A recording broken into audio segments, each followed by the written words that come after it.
Oke, baik. Selamat pagi buat kita semuanya. Pagi hari ini kita akan melakukan presentasi. Sebelumnya saya akan share screen.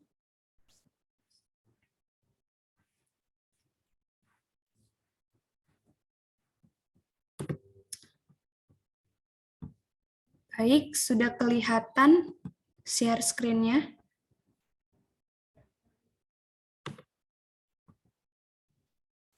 Oke, udah kelihatan ya sepertinya. Baik, kita mulai presentasi kita.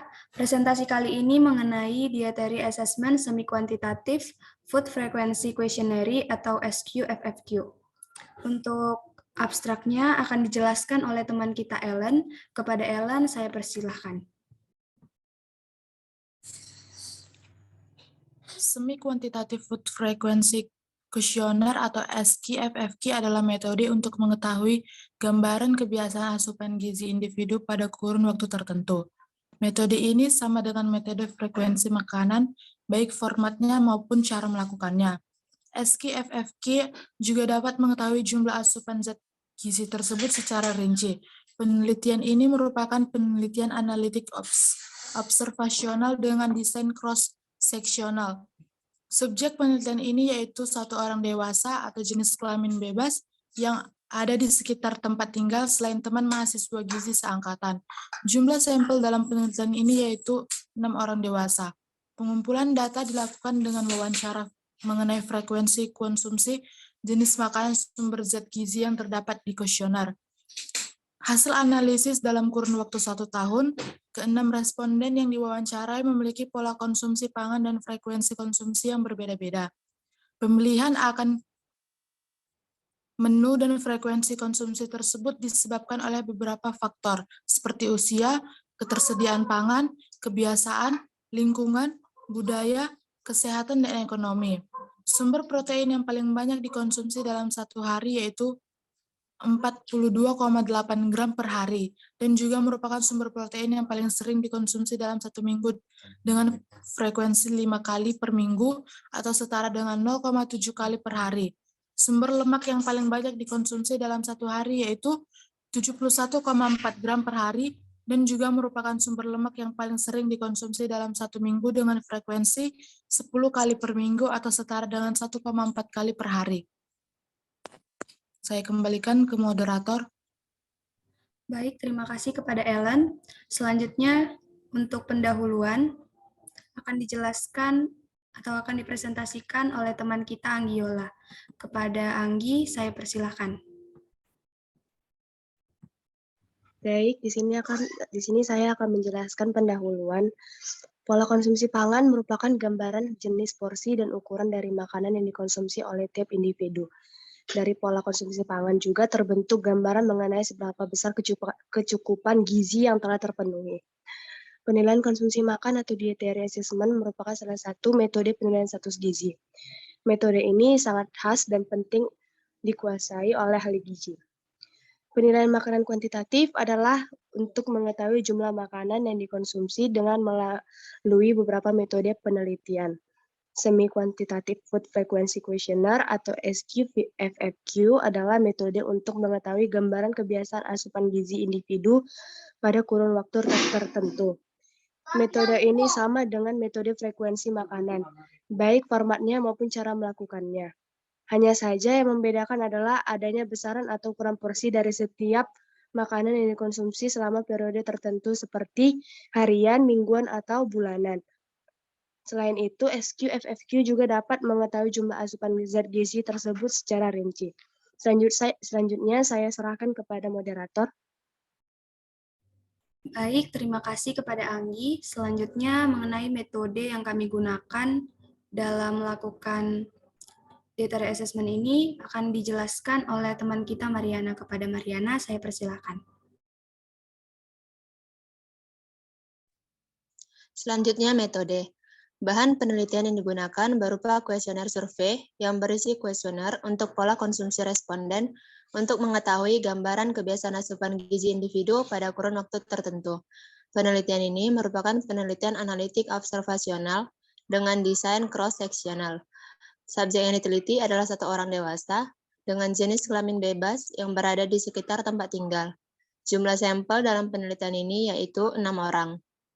Pengumpulan data dilakukan dengan wawancara mengenai frekuensi konsumsi jenis makanan sumber zat gizi yang terdapat dalam kuesioner. Untuk pengambilan data diambil secara wawancara SKFFQ, ditanyakan konsumsi sejumlah bahan makanan dalam suatu kuesioner untuk periode tahun terakhir. Data yang telah dikumpul kemudian dianalisis untuk mengukur asupan zat gizi tiap responden. Teknik analisis yang digunakan adalah metode kuantitatif dengan analisis deskriptif. Selanjutnya saya kembalikan kepada moderator. Baik, terima kasih kepada Mariana. Selanjutnya ada hasil dan pembahasan yang telah kami dapat setelah melakukan dietary assessment berikut yang akan dijelaskan oleh saya sendiri bersama rekan saya, Sahrial. Hasil dan pembahasan. Karakteristik responden dalam penelitian ini terdiri dari umur, jenis kelamin, pendidikan, pekerjaan, dan agama yang berbeda. Berdasarkan teknik pengumpulan data yang menggunakan kuesioner SQFFQ yang telah diisi oleh 6 responden dalam penelitian ini, maka akan disajikan ada data-data yang berkaitan dengan ke-6 responden. Data-data yang kami dapat ini sebelumnya kami olah dalam Microsoft Excel. Berikut saya tampilkan. Berikut adalah data-data yang telah kami dapat. Di sini ada bahan makanan yang terdiri dari bahan makanan pokok, protein hewani, protein nabati, kemudian ada sayur, buah, kemudian ada susu dan hasil olahannya, dan kemudian yang terakhir ada minyak. Untuk bahan makanan pokok dapat kita lihat di sini nasi sampai kepada nomor yang ke-15 yaitu pisang kepok. Dan di sini total frekuensi dari tiap responden itu adalah berbeda-beda. Kemudian jumlah jenis pangannya, ada 3 responden yang tidak bervariasi jumlah jenis pangannya, dan rata-ratanya dapat kita lihat di sini. Di tabel warna kuning juga kita bisa melihat rata-rata frekuensi dari bahan makanan yang dikonsumsi oleh responden. Untuk protein hewani sendiri juga dapat kita lihat di sini total frekuensinya, jumlah jenis pangan, serta rata-ratanya. Tiap responden adalah berbeda, dan ada 2 responden yang variasi jumlah jenis pangannya tidak bervariasi. Kemudian rata-rata frekuensinya dapat kita lihat di tabel yang berwarna kuning. Selanjutnya untuk protein nabati dapat kita lihat juga di sini total frekuensi, jumlah jenis pangan, dan rata-ratanya. Selanjutnya untuk sayuran dapat kita lihat di sini total frekuensi, jumlah jenis pangan, dan rata-ratanya. Tiap responden berbeda. Diikuti juga dengan buah, susu dan hasil olahannya beserta minyak. Dapat kita lihat di sini telah tersedia total frekuensi, jumlah jenis pangan, dan rata-ratanya. Baiklah, selanjutnya konsumsi pangan, sumber energi, dan karbohidrat. Distribusi rata-rata frekuensi asupan makanan, sumber energi, dan karbohidrat yang paling banyak dan paling sering dikonsumsi oleh responden dapat kita lihat pada tabel berikut. Pada tabel 1 dapat kita lihat jenis pangan, sumber energi dan karbohidrat ada nasi, bihun, mie basah, roti putih, singkong, kentang, jagung, biskuit, dan terigu. Di sini dapat kita lihat rata-rata frekuensinya per minggu dan rata-rata konsumsi harian.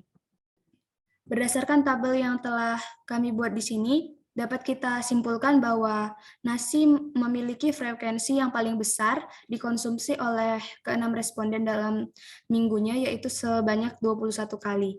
Dan rata-rata konsumsi per 1 hari makan adalah 450 gram. Selanjutnya, untuk konsumsi pangan sumber protein, saya serahkan kepada rekan saya, Sahrial. Baik, terima kasih Natasha Teofani Manurung. Selanjutnya itu adalah konsumsi pangan sumber protein. Distribusi rata-rata frekuensi asupan makanan sumber protein yang paling banyak dan yang paling sering dapat dilihat pada tabel berikut ini, yaitu pada tabel 2. Dari tabel tersebut terdapat jenis makanan, yaitu ayam, ikan segar, ikan kering, telur ayam, udang, cumi-cumi, kacang hijau, kacang tanah, tahu, dan tempe. Nah, untuk rata-rata frekuensi per minggunya itu dapat dilihat pada tabel tersebut dengan frekuensi per minggunya berbeda-beda, dan rata-rata konsumsi hariannya juga berbeda-beda dalam gram.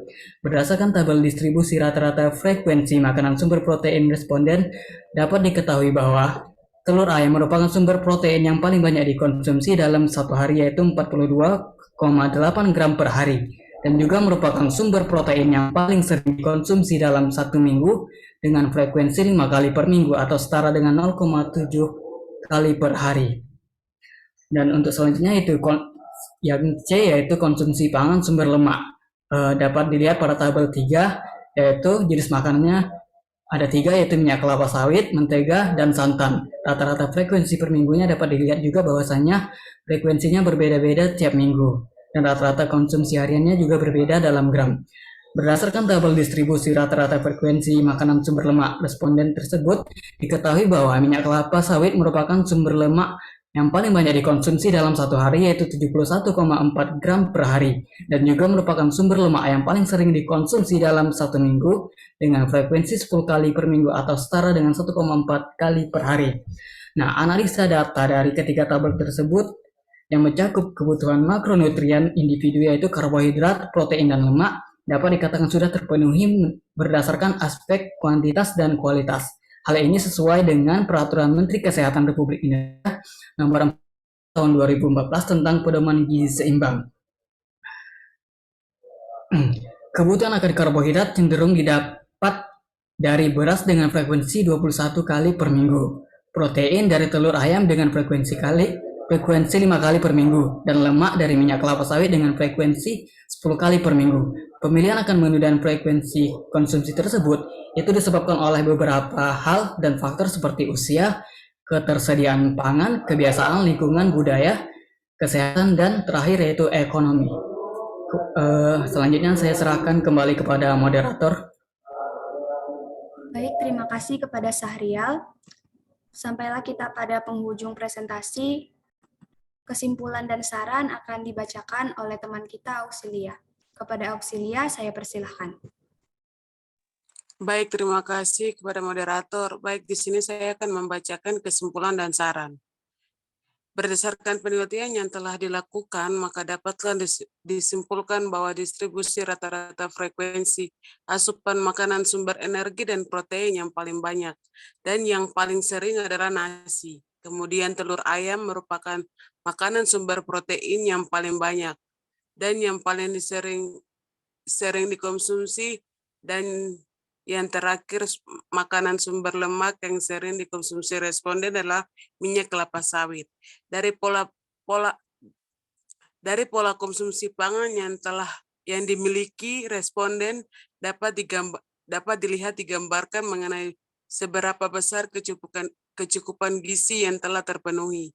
Namun karena penilaian yang dilakukan tidak mendetail dan tidak dicari data mengenai berat badan, tinggi badan, dan lainnya, sehingga belum dapat diketahui seberapa besar kecukupan gizi responden yang telah terpenuhi. Saran yang dapat diberikan sesuai dengan Peraturan Pemerintah Kesehatan Republik Indonesia Nomor 41 Tahun 2014 tentang Pedoman Gizi Seimbang, di mana setiap individu harus mengonsumsi pola konsumsi pangan yang beragam dan memiliki gizi seimbang yang di dalamnya terdapat makronutrien dan mikronutrien. Maka dari itu diharapkan responden dapat mengonsumsi makanan sumber energi, karbohidrat, protein, dan lemak yang lebih bervariasi. Waktu saya kembalikan ke moderator. Baik, terima kasih kepada teman-teman semuanya.